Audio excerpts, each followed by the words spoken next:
یا پھر Peoples party کی طرف سے امیدوار بن سکتے ہیں اور تحریک انصاف کے امیدوار نہیں بنیں گے. تو اس بات کے امکانات ہیں کہ وہ اپوزیشن کا ساتھ دیں گے تحریک عدم اعتماد کے حوالے سے. لیکن اس پر ابھی کام ہو رہا ہے. اور اسی تناظر میں جو ہماری بات ہوئی ہے مسلم لیگ نون کے کچھ لوگوں سے، نواز شریف کی وطن واپسی کے حوالے سے ابھی ایسا کوئی حتمی پلان نہیں ہے. نواز شریف تب واپس آئیں گے جب موجودہ حکومت کے جانے کا بندوبست ہو جائے گا، یعنی کہ عمران خان کی حکومت ختم ہو جائے گی یا ختم ہونے کے قریب ہوگی، تب وہ اپنی واپسی کا اعلان کریں گے، واپس آئیں گے. یا پھر وہ انتخابات کے قریب، انتخابات سے پہلے، جب انتخابات ہوتے ہیں اس سے پہلے وہ وطن واپس آئیں گے. اس حوالے سے اس سے پہلے معاملات طے کرنے کی کوشش کی جا رہی ہے. اور آپ کو معلوم ہے کہ کیسز ہمارے یہاں پہ ختم ہو جاتے ہیں. اس سے پہلے 99 میں نواز شریف کو آپ کو معلوم ہے سزا ہوئی تھی، 13 ہائی جیکنگ کیس میں کافی بڑی سزا تھی، جو کہ بعد میں عدالت نے ہی اس کو ختم کر دیا تھا. اب دو معاملات ہیں، ایک تو ان کی سزا کے خلاف اپیل آلریڈی چل رہی ہے اسلام آباد ہائی کورٹ میں، اور وہاں پہ چونکہ وہ پیش نہیں ہو رہے تو اس لیے کچھ مشکلات آ رہی ہیں، اور اگر وہاں پیش ہوتے ہیں تو اب نون لیگ کو اس بات کی امید ہے کہ وہ کیس ختم ہو جائے گا. دوسری بات ان کی تاحیات نااہلی کی ہے.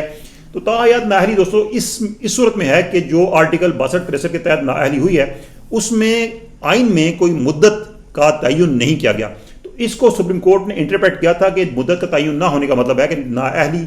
تاحیات ہوگی. اب اس میں دو صورتیں ہیں. ایک صورت یہ ہے کہ کورٹ میں اپیل کر کے کسی لارجر بینچ میں اس کو لے جایا جائے معاملے کو، اور وہاں سے ریلیف مل سکے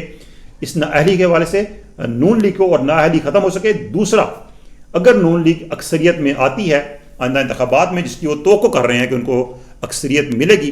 تو وہ آئین میں ایک ترمیم لا کر جو 62 اور 63 آرٹیکل ہے اس میں نااہلی کی مدت کا تعین کر دیا جائے، یعنی کہ 4 سال 5 سال جتنی بھی ہو سکتی ہے. 5 سال عموماً نااہلی ہے کسی بھی سزا کی صورت میں کسی بھی رکن کے لیے، تو اس میں بھی 5 سال کی نااہلی کا تعین کر دیا جائے،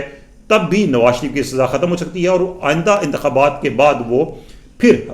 رکن اسمبلی بننے کے لیے اور وزارت عظمیٰ کے لیے اہل ہو سکتے ہیں. تو یہ تمام چیزیں جو انڈر کنسیڈریشن ہے، لیکن ابھی تک نواز شریف کی واپسی کے حوالے سے کوئی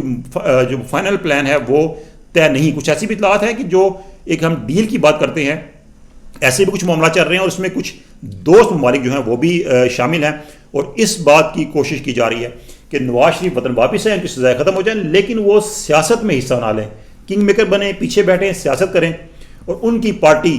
آئندہ جو انتخابات میں بے شک حکومت میں آئے، حکومت کرے، لیکن نواز شریف جو ہیں وہ اقتدار میں نہیں آئیں گے. ایسی بھی کچھ اطلاعات آ رہی ہیں کہ اس قسم کی ڈیل ہو رہی ہے، لیکن اس ڈیل کی خبروں نے حکومتی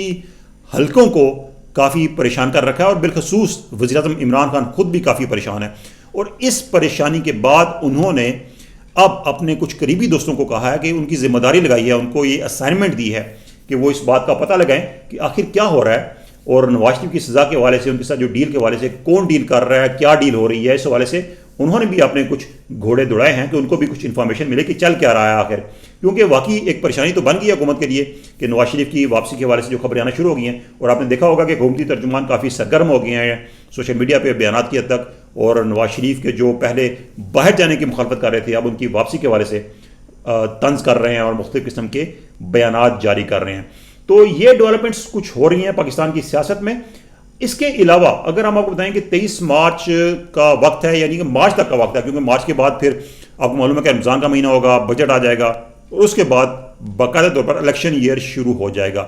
اس سے پہلے اگر کچھ ہونا ہے تو ہوگا، اگر اس کے دوران یعنی مارچ تک کچھ نہیں ہوتا تو پھر آپ یہ سمجھ رہے ہیں کہ حکومت کے جو اپنی مدت ہے وہ پوری کرے گی، اور اس کے بعد مقررہ وقت پر انتخابات ہوں گے. جتنی بھی ایفرٹ ہے، جتنی بھی کوششیں ہیں، جتنی بھی تمام تر چیزیں چل رہی ہیں، یہ اگلے 3 مہینوں میں ان کی کوئی صورتحال سامنے آ سکتی ہے. نہیں آتی